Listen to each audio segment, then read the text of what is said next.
براءۃ من اللہ ورسولہ الی الذین عاہدتم من المشرکین فسیحوا فی الارض اربعۃ اشہر واعلموا انکم غیر معجز اللہ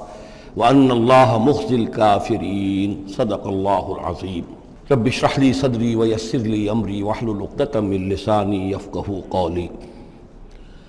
اللہم ربنا الہمنا رشدنا واعذنا من شرور انفسنا۔ اللہم ارنا الحق حقا وارزقنا اتباعہ وارنا الباطل باطلا وارزقنا اجتنابہ۔ اللہم طہر قلوبنا من النفاق واعمالنا من الرياء، آمین یا رب العالمین۔ اب ہم اللہ کے نام سے سورہ توبہ کا آغاز کر رہے ہیں۔ یہ سورہ مبارکہ تجزیے کے اعتبار سے قرآن حکیم کی مشکل ترین صورت ہے۔ اس میں کئی خطبات ہیں جو مختلف مواقع پر نازل ہوئے ہیں، اور چونکہ قرآن مجید میں یہ چیز محفوظ نہیں ہے کہ کون سا خطبہ کس وقت نازل ہوا، اس کے حوالے سے بڑی تحقیق کی ضرورت ہوتی ہے، اور جن لوگوں نے اتنی تکلیف گوارا نہیں کی ہے وہ بہت سے مغالطوں میں خود بھی مبتلا ہوئے ہیں اور دوسروں کو بھی مبتلا کیا ہے۔ بہرحال پہلی بات تو یہ سمجھیے کہ یہ سورہ مبارکہ دو بڑے بڑے حصوں پر مشتمل ہے۔ پہلا حصہ پہلے 5 رکوعوں پر مشتمل ہے اور دوسرا حصہ 11 رکوعوں پر مشتمل ہے۔ فلسفہ دین اور فلسفہ رسالت کے اعتبار سے ان دونوں حصوں کے مابین فرق یہ ہے کہ نبی اکرم صلی اللہ علیہ وسلم کی بعثت ہوئی تھی، براہ راست بعثت جن میں سے آپ خود تھے، یہ بعثت خصوصی ہے، بعثت خاصہ ہے کہ جو مشرکین عرب کی طرف ہے، بنی اسماعیل کی طرف ہے۔ ایک آپ کی بعثت عمومی ہے پوری نوع انسانی کی طرف، آپ 2 بعثتوں کے ساتھ مبعوث فرمائے گئے۔ آپ کی جو بعثت خصوصی ہے الی اہل العرب، بنی اسماعیل، مشرکین عرب، چونکہ آپ انہی میں سے تھے اور انہی کی زبان میں آپ نے آخری اتمام حجت کر دیا، لہذا ان کے ضمن میں اللہ تعالیٰ کا جو قدیم قانون ہے رسولوں کے بارے میں کہ اگر کوئی قوم جس کی طرف رسول بھیجا جائے اور وہ اتمام حجت کر دے اور پھر بھی وہ قوم تسلیم نہ کرے تو اس قوم کو ہلاک کر دیا جاتا تھا، عذاب استیصال۔ تو اس قوم کے حق میں تو یہ آخری فیصلہ جو ہے اللہ تعالیٰ کا اسی قانون کے تحت نافذ ہوا۔ اس آخری فیصلے کا جو معاملہ ہے وہ ہے جو پہلے 5 رکوعوں میں آیا ہے۔ یہ حضور صلی اللہ علیہ وسلم کی بعثت خصوصی سے متعلق ہے، اہل عرب کی طرف۔ البتہ چونکہ آپ کی بعثت عمومی ہے پوری نوع انسانی کے لیے، آپ نے جزیرہ نما عرب میں دین کو غالب کر دیا، قائم کر دیا۔ بعثت خصوصی کا تو گویا کہ آخری مقصد آخری درجے میں مکمل ہو گیا، لیکن یہ بعثت عمومی کے کام کا آپ نے آغاز فرمایا ہے صلح حدیبیہ کے بعد۔ آپ نے 7 ہجری تک کوئی مبلغ، کوئی داعی کہیں باہر نہیں بھیجا، جب تک کہ جزیرہ نما عرب میں اس حد تک کامیابی نہیں ہو گئی کہ قریش نے آپ کو تسلیم کر لیا اور آپ کے ساتھ صلح کی، تو جس کو کہ اللہ تعالیٰ نے انا فتحنا لک فتحا مبینا قرار دیا ہے، اس وقت تک آپ نے اپنی پوری توجہ، آپ نے پورا وقت، آپ نے ساری صلاحیتیں، اپنی قوتیں مرکوز رکھی ہیں جزیرہ نما عرب کے اندر۔ البتہ جب اس حد تک کام پورا ہو گیا سن 7 میں، سن 6 میں صلح حدیبیہ ہوئی ہے، تو اس کے بعد آپ نے نامہ بر بھیجے، اپنے خطوط بھیجے، قیصر کے نام بھیجا، کسریٰ کے نام بھیجا، مقوقس کے نام بھیجا، نجاشی بھی اب جو اس وقت تھا، وہ نجاشی جو ایمان لائے تھے فوت ہو چکے تھے، ان کی تو غائبانہ نماز جنازہ بھی حضور نے پڑھائی تھی۔ اب جو نجاشی تھے وہ مسلمان نہیں تھے، ان کے پاس بھی خط گیا۔ ان خطوط کے نتیجے میں سلطنت روما سے ایک ٹکراؤ شروع ہو گیا۔ غزوہ موتا ہوا اور اس کے بعد غزوہ تبوک۔ یہ جو 2 غزوات ہیں ان کا تعلق حضور کی بعثت عمومی سے ہے کہ اب بیرون ملک عرب آپ کی دعوت کا اور آپ کی اقامت دین کی جد و جہد کا دائرہ وسیع ہو رہا ہے۔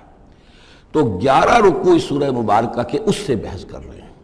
وہ غزوہ تبوک کے گرد ہیں۔ ان میں سے 4 رکوع وہ ہیں کہ جو غزوہ تبوک کے لیے ذہنی تیاری کے لیے،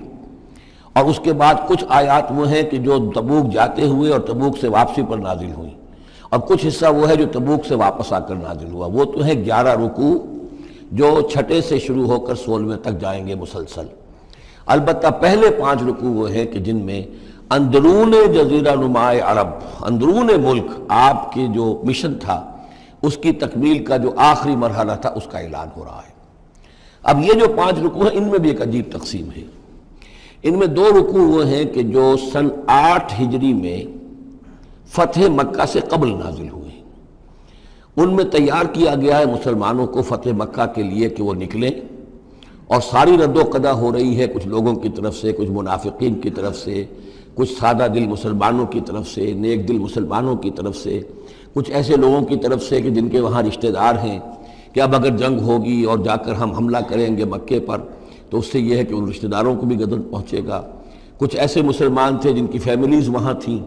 اور انہیں اندیشہ تھا کہ وہ کہیں جب یہ چکی پیسے گی تو کہیں گندم کے ساتھ گھن بھی نہ پیس جائے۔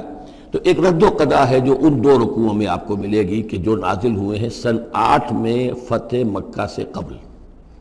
اور 3 رکوع وہ ہیں کہ جو نازل ہوئے ہیں سن 9 میں ذی قعدہ کے بعد۔ اور یہ جب کہ فتح مکہ ہو چکا، اس سال حضور نے حج نہیں کیا، پھر اگلے سال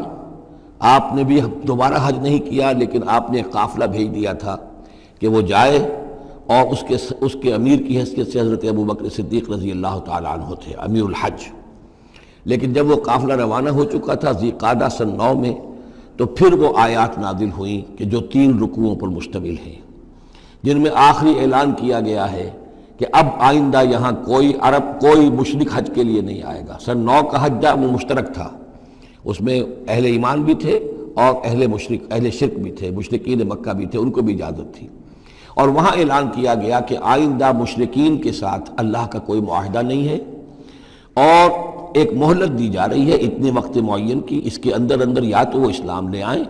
اور یا ان کا قتل عام ہو جائے گا۔ یہ سخت ترین آیات ہے قرآن مجید کی کہ جو اس حصے میں نازل ہوئی ہیں، لیکن اس کا فلسفہ سمجھ لیجئے، یہ قائم مقام ہے اس عذاب استیصال کے جو عذاب قوم نوح پر آیا، قوم ہود پر آیا، قوم صالح پر آیا، قوم شعیب پر آیا، سدوم اور عمورہ کی بستیوں پر آیا، آل فرعون پر آیا۔ وہ اب مشرکین عرب پر اس لیے آنا ضروری تھا کہ ان کی طرف حضور بھیجے گئے، انہی کی زبان میں کتاب اتار دی گئی، ان پہ اتمام حجت ہو گیا، حق مبرہن ہو گیا۔ اب اگر وہ ایمان نہیں لا رہے ہیں تو عذاب استیصال کے مستحق ہو چکے ہیں۔ البتہ یہ کہ انہیں پہلی قسط جو دی گئی عذاب کی وہ تو غزوہ بدر کی شکل میں تھی، اب آخری یہ ہے کہ چیلنج کر دیا گیا کہ اب اتنی مدت کے اندر اگر تم ایمان لے آؤ گے تو تمہاری خیریت ہے، نہیں لاؤ گے تو تمہیں قتل کر دیا جائے گا۔ اور اس میں خود بخود امپلائڈ تھی یہ بات کہ اگر تم نہ ایمان لانا چاہو نہ قتل ہونا چاہو تو جزیرہ نما عرب کو خیر بات کہہ کے چلے جاؤ، جہاں سینگ سمائے چلے جاؤ، اب عرب میں نہیں رہ سکتے۔ اس جزیرہ نما عرب کو پاک کر دیا جائے گا شرک۔ تو 2 رکوع وہ 3 یہ، اب اس میں ایک اور کمپلیکیشن ہے، یہ 2 رکوع پہلے اور 3 رکوع بعد میں، ترتیب زمانی تو یہ ہے، ان 3 رکوعوں کا ایک رکوع پہلے نکال کے لے آیا گیا ہے۔ جیسے میں نے کہا تھا کہ سورہ انفال میں ایک آیت جو تھی کہ جو بڑی اہم تھی اور جو بڑی یوں سمجھیے کہ ایک حساس مسئلے پر تھی کہ مال غنیمت کا کیا ہوگا، اس کو پہلے لے آئے، حالانکہ اس کا اصل حکم، اس کی اصل بحث جو ہے وہ سورت کے اندر چل رہی ہے، جا کے وسط میں آ رہی ہے۔ اسی طریقے سے قرآن کا اسلوب ہے کہ جو خاص بہت اہم شے تھی، اگرچہ وہ ان 3 رکوعوں سے متعلق ہے جو بعد میں نازل ہوئے ہیں، لیکن ان کو پہلے سب سے پہلے صورت میں رکھ دیا گیا ہے۔ تو گویا کہ پہلے 5 رکوع بھی 3 حصوں میں ہیں۔ پہلا رکوع جو 6 آیات پر مشتمل ہے، یہ وہ 6 آیات ہیں جن کو دے کر حضرت علی کو بھیجا حضور نے صلی اللہ علیہ وسلم، وہاں جا کر حج کے اعلان کرو، اعلان عام کر دو میری طرف سے کہ اب مشرکین کے ساتھ کوئی معاہدے نہیں۔ اس کے بعد وہ 2 رکوع ہیں جو ایک سال پہلے جو ہے نازل ہوئے ہیں فتح مکہ سے قبل۔ پھر 2 رکوع وہی ہیں کہ جو ان 6 آیات کے تسلسل میں ہیں جو ذی قعدہ سن 9 ہجری میں نازل ہو رہے ہیں۔ تو یہ 3 حصوں میں پہلے 5 رکوع ہیں، لیکن ان 5 رکوعوں کا تعلق محمد الرسول اللہ صلی اللہ علیہ وسلم کی بعثت خصوصی کا جو تکمیلی مرحلہ ہے در حقیقت اس سے ہے۔